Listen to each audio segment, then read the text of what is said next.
Hey guys, and welcome to Snowbreak Containment Zone. I did a couple of add-ons to the existing tier list. Plus, we're going to be going over what are the changes that happened from the previous one up to now, including Vidya Celestial Swan. Hey guys, we're off to our tier list and we start off with tier 5. This is for your June tier list and your tier 5 doesn't have any change from the previous one. As we go up to tier 4, no change as well. But I included buffs here, buffs that are in their alignment index. So these are only for your support.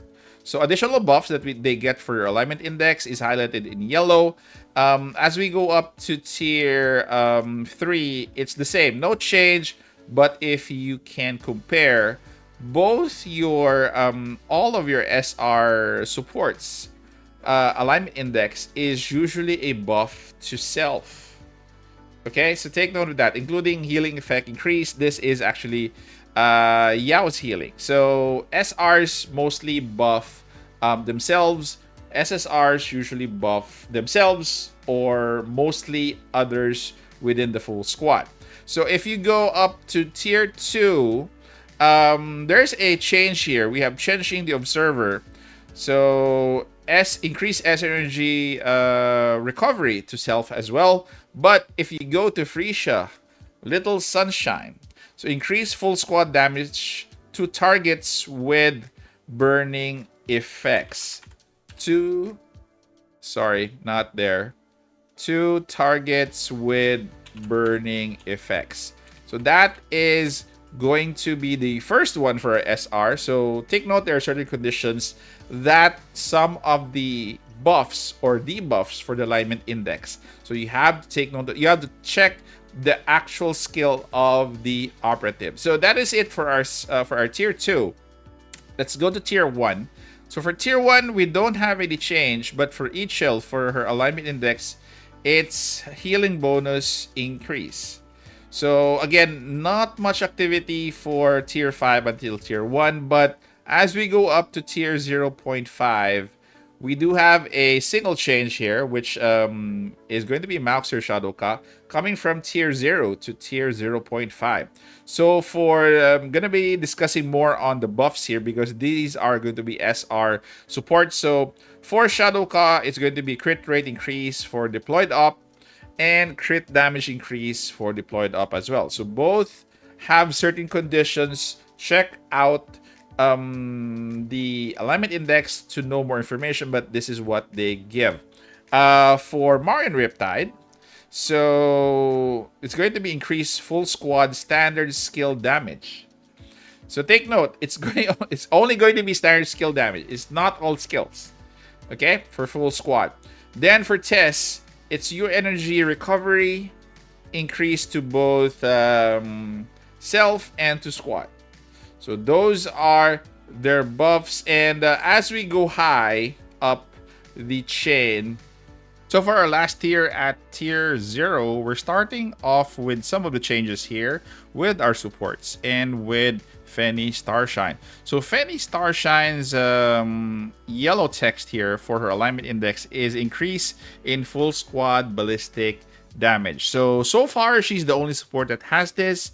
And she's going to be here for a long time unless somebody is going to be replacing her with a much comprehensive buff towards ballistic damage. Next is going to be Yao Nightglow. Again, for tier 0, the only change is actually Vidya Celestial Swan, while Mauxir Shadow Cow actually dropped. So going back to Yao, she does have an increase of defense to self. So the defense is actually tied to her skills, particularly her support skill and her standard skill, and I think her ultimate skill as well. So this increases all of the variables tied with her defense stat.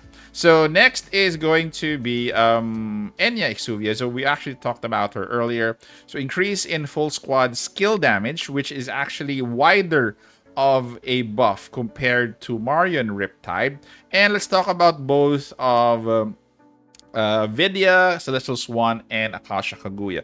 So both of them, I actually had a mistake in thinking that both of their decrease in resistance is kind of the same in terms of the effect. The effect is the same, but in terms of the range, it's kind of different. So we'll start off with Akasha Kaguya.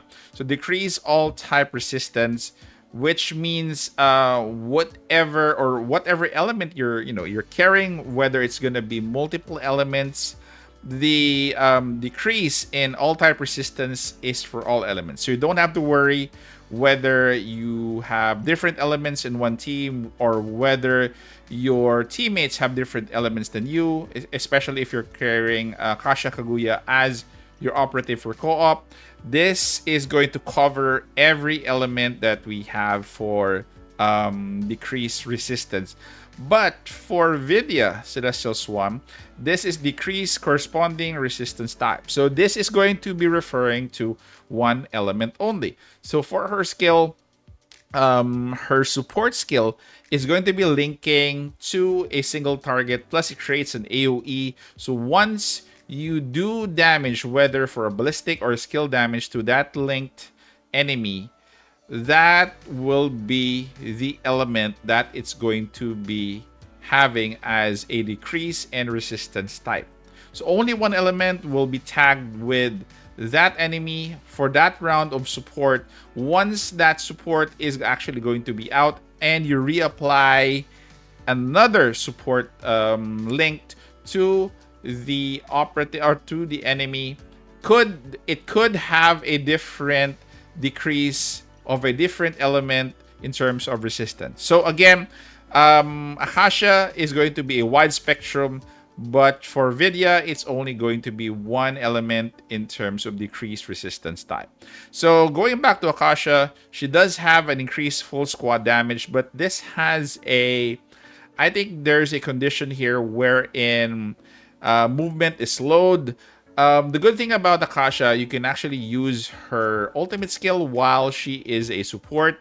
So you apply that, then you will be getting the increased full squad damage buff. And she can join any team.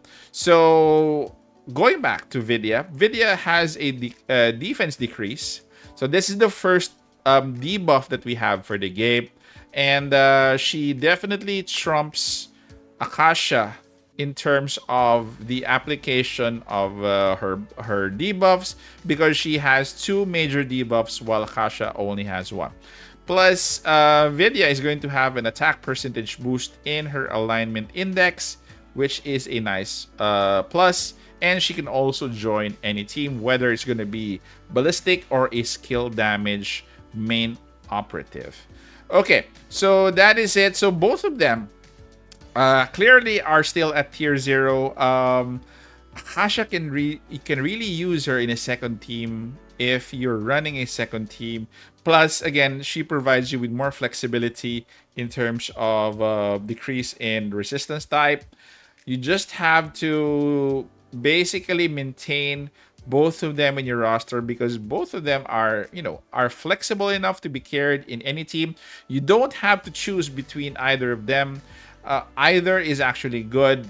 Vidya just has a little bit of an edge in terms of the number of debuffs, but Akasha still all around, if I may say, in any team, especially if you have a multi element team or a co-op which has a multi-element theme to it. So that is it, guys. Those are the changes for the tier list, and comment down in the comment section what you think. Take care, stay safe. This is the Warden, and I'm out of here.